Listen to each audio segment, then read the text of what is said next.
Alan Graham's my name, and I volunteer at BANKFOOR House out in the Glasshouse Mountains.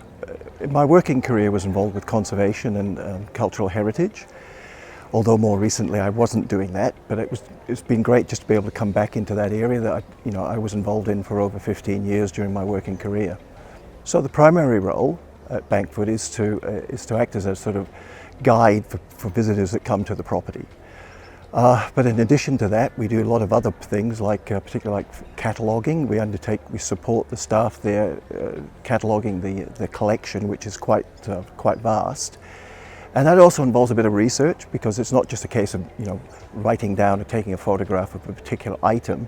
It's actually researching that, getting an idea about its history and its context and how it fits into the property.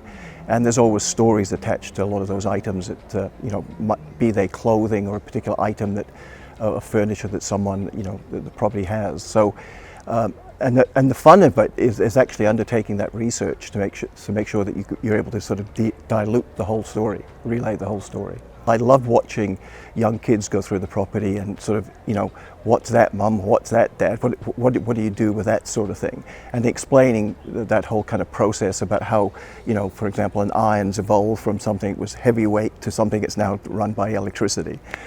I also really enjoy the opportunity of meeting people as well, because there's a whole lot of different people come through there. And it's really rewarding, I think, to see people's response when they start to understand and get an appreciation of what went on as part of that history of BANKFOOR House and the people associated with it. I would thoroughly recommend any form of volunteering, I think, for a number of reasons. One, it's about giving back to your community a little bit, whatever that might be, whether it's BANKFOOR House or whether it's the art gallery or whether it's something else altogether, bush care. I think it's really important that we understand that giving as well as taking is really important. So from my perspective, I'm really happy to give back a little bit to something that I really enjoy doing.